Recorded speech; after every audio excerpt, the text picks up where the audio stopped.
Hey, what's going on, yo? So today, I want to tell y'all a story. And the story that I'm going to tell y'all about was of this dude. His name was Reaper. He was from a Southside gang. But it wasn't always that way. So, Reaper was a small kid. Small, short, fat, big old bifocal glasses. Really, really quiet. This young man, as a child, started off living with his parents, but his dad was the president of a gang.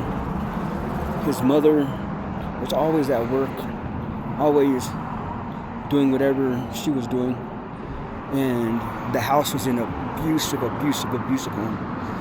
It was an abusive, drug-filled home.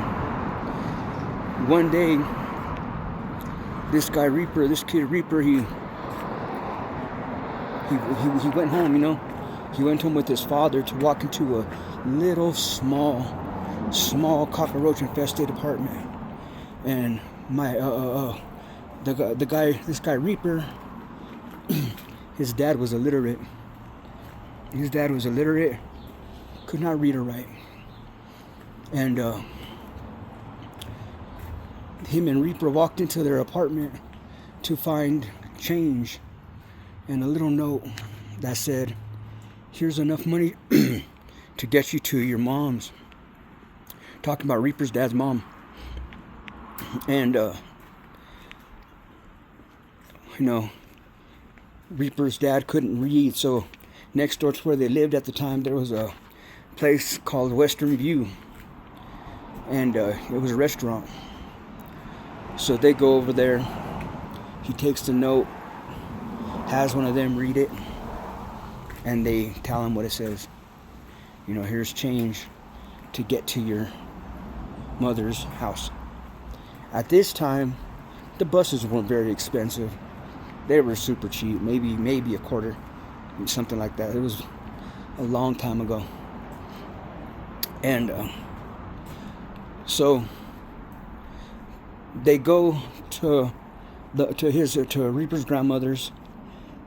They go over there, and mind you, Reaper's dad was a massive alcoholic. He was a super alcoholic. He was super aggressive, super violent, and he was out there. He was gangbanging. He was a Golden Glove boxer. He was a president of his gang, and he landed up. Him and his cousin Vincent one day left, and they were out there so there was something called Peter Piper's Pizza back in the day.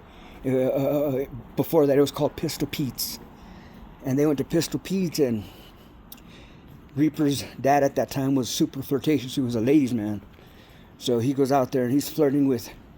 There's a place called West Mesa football team. He was flirting with the wife of the coach, and the whole football team jumped him. Reaper's dad, 5'3", 5'2", this man could fight. He was bobbing and weaving, dropping these dudes, boom, boom, boom. And Vincent could fight. Vincent was in a trained professional, but he was a street fighter. If you ever see a street fighter, he was one of those. He was bad. He was massive. He was a big boy. So him and Vincent, boom, boom, boom, boom, boom, boom, boom, dropping these boys. Then all of a sudden, you see one of them come running up and clobber him behind the head with a big old rock. He falls down, and he gets up right away. And Reaper's grandmother comes driving up. They had a little 4-door blue Toyota hatchback. They came driving up, and you could hear Reaper, Dad. By this time, time had passed. He had kind of grown up some. Reaper got a little older. Him and his dad living with the grandmother. And so all of a sudden you see the team start kind of backing off because the pizza place was like, we're gonna call the cops. So Vincent took off. Reaper's dad took off, got in the car with Reaper and the grandmother. They drove off. They went to the house, and that same night, we'll call Reaper's dad, we're going to call him Wino.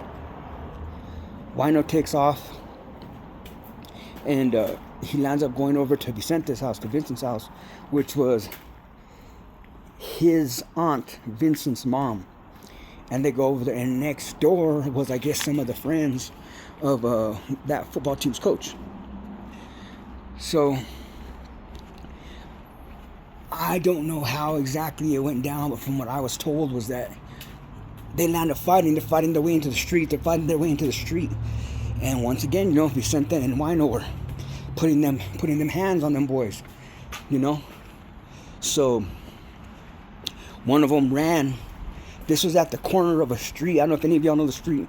Estancia. It's called Estancia. And at that time, there was a Pizza Hut right there on the corner. And, people coming out of everywhere. They were putting them down. Somebody came out with the machete and put it straight through Wino's. It pierced his stomach, went straight out his back. I was surprised they didn't kill that man. You know what I mean? He pulls it out and he falls. Boom.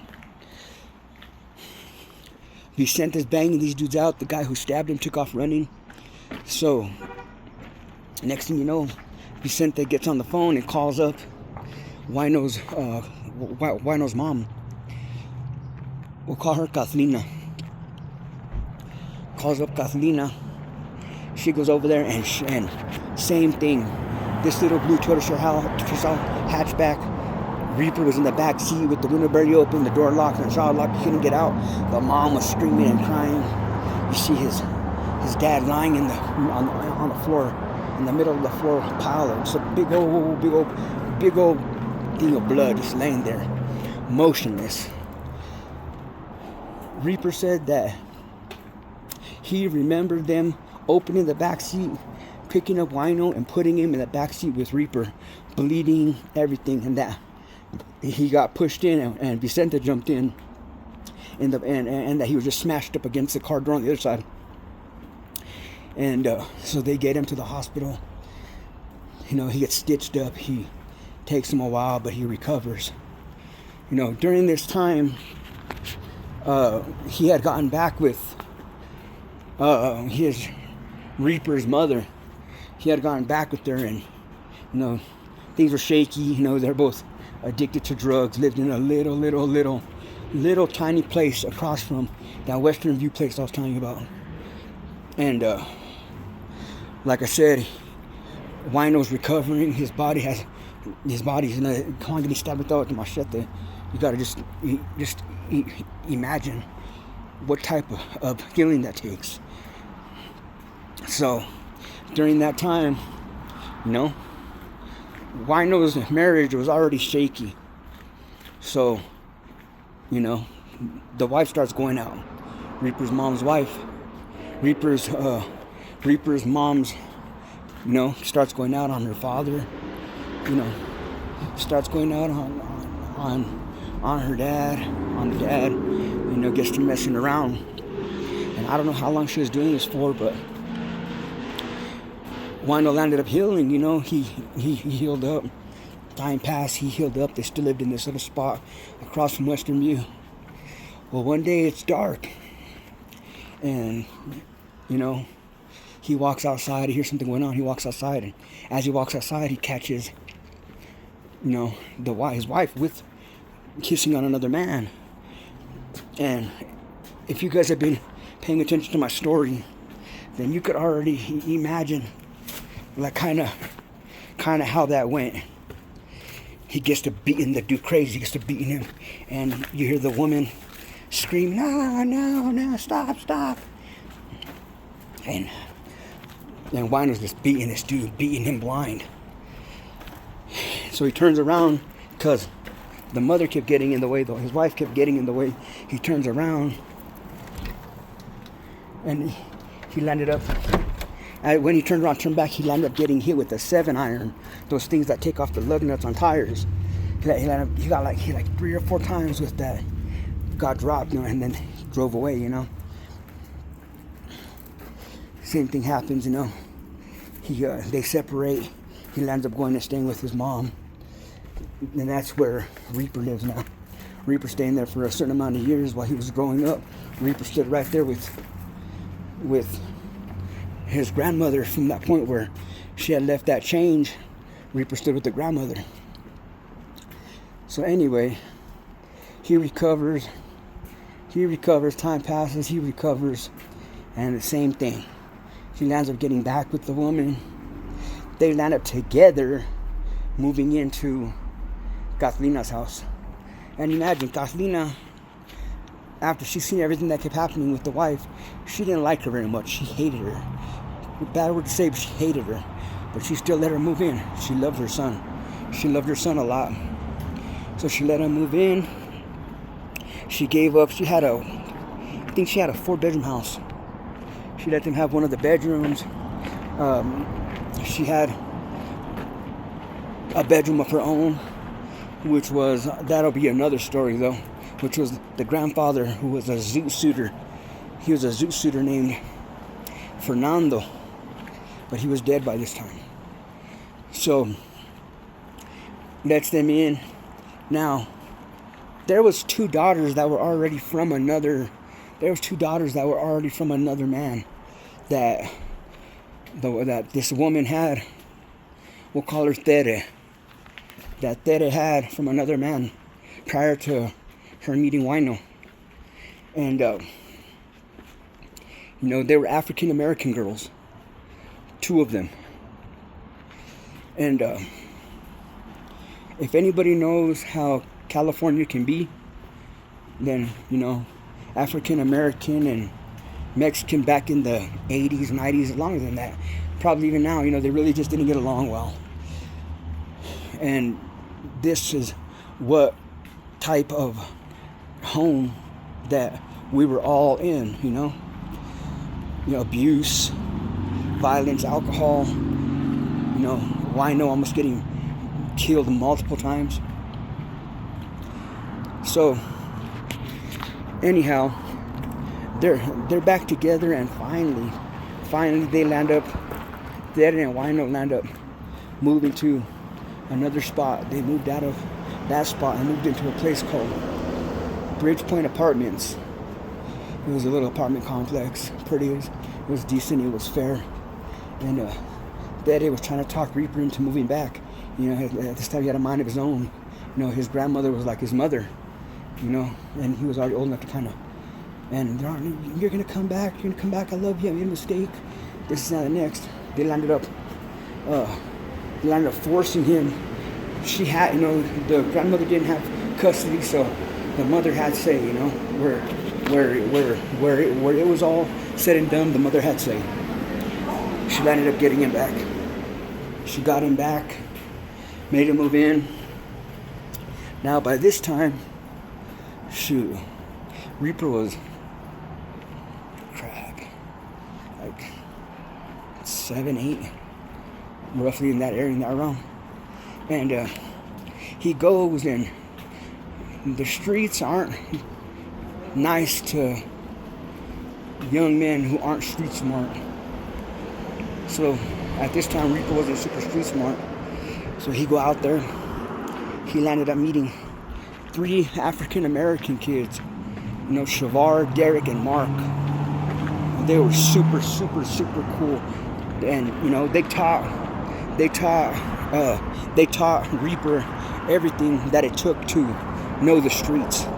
They taught him what gangster was and all this, And they landed up introducing him to a dude named Mad Dog. Mad Dog and his family. They had a little daughter. As a kid, everybody's trying to hang out and make friends. And Reaper wasn't the type that had very many friends, He was the friendless type. Like I said, he was short, fat, and didn't have much friends. He had glasses and everything that I've explained. And he's already sometime kind of an awkward kid because he's been moved around so many times. So he gets to know these kids. And next door to where they moved in, there was a guy named John. Their mom Paula, Liz, their daughter, and they start hanging out. They start having sleepovers, and he's starting to understand, like what the streets are about. But he's he's still awkward as hell, you know. So Tere was trying to still kind of butter him up and get him to having excuses why she left and all this and that. So one day, she offered him a ferret. She offered him a ferret that she bought. They bought him the ferret. The ferret's name was Taz. Now, mind you, Reaper's sisters, at that point, they hated him, Reaper was the favorite in the grandmother's eyes, and the older sister was the favorite in the mother's eyes. So it's one of them things where, they just had an eye. Now one day, Reaper was laying on the floor in the living room with this ferret, and in the living room there's a little couch, like a old school recliner where you pull the side thing and it swings the legs open, and then a couch on the other side. He was lying on the floor, and when he was lying on the floor, he was watching, I don't know if y'all remember, there used to be a show called WWE Raw's War. It was wrestling. So because there was that, he's laying there and he's paying attention completely to the thing. And at that time, they had just made Skechers with big bottom shoes, big bottoms, to make people taller. The sister runs up and kicks him directly in the face. Boom! Shatters his glasses, knocks out a tooth, and he gets up and, he starts fighting back. Starts fighting, but wrestling with his older sister, and the other sister, the second oldest, got involved, and by this time, he's a boy. He has more strength than them, so he starts body slamming them and all this. He starts body slamming them and throwing them off him and shaking them, and so he starts slamming them. Throws the older sister, we'll call her Mone. Throws Mone over the chair, slamming the other sister all over. I say Mone, call her Teen. He slams Teen everywhere, and the next thing you know, the mom, Tere comes back, sees what's happening, grabs Reaper by his arm, starts shaking him around by his arm and slapping him in his arm real hard, slapping him in the arm, and then, Wino, Reaper's his only son, so he's still kind of protective. He's like, what are you doing? Well, don't smack my son. This is that and the next. Then he starts calling the sisters out of anger, and he's calling them real disrespectful words that you use for African Americans, and it wasn't right, and it's not condoned, but I'm just telling the story. And so sure enough, he gets them down the hallway, starts slamming the girls into the walls and slapping them, and ends up getting them and throwing them one into one room, and gets one and body slams her into the other room. So sure enough, Tere calls the cops. Wino calls Kathleen, and Kathleen gets there. Little blue Turkish hatchback gets there, picks him up. They take off, and by this time,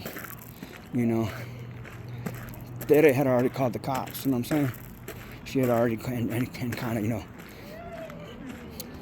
get him in trouble. Sent him over there to Kathleen's house. They get there. Reaper and Wino were there. They were over there kicking back. They got him, put him in cuffs. He had already had prior cases. He was always in and out of jail. So once you've been in jail so many times, they don't let you out so fast. He took a good portion of his life back in jail. And at this time, that it took back the little boy, took back Reaper. Took him back and moved and didn't let his grandmother know where he was at, anything about him, and completely put her in the dark. Mind you, this was Reaper's, in his eye, this was his mother. You know, Katrina was his mother. You know, that's who he looked at like his real mom. So she took him, moved him, and hid him. And he lost contact. Never seen her. Wasn't able to call her.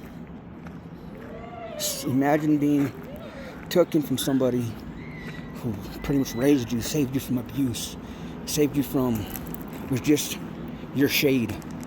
How would y'all feel? Let me know. Drop a comment, subscribe. There'll be a more part to this, but it's already at like 21 minutes, so I just kind of want to give y'all a chance to vibe this out, and I'll tell y'all more about it in part 2. So, you know, subscribe, comment, and let me know. Tell me if you've had any similar stories. If you guys know people who have lived this type of life or got, you know, recovered from this lifestyle, you know, drop a comment, subscribe, and thank you for all your time always. All right. God bless y'all. Over and out.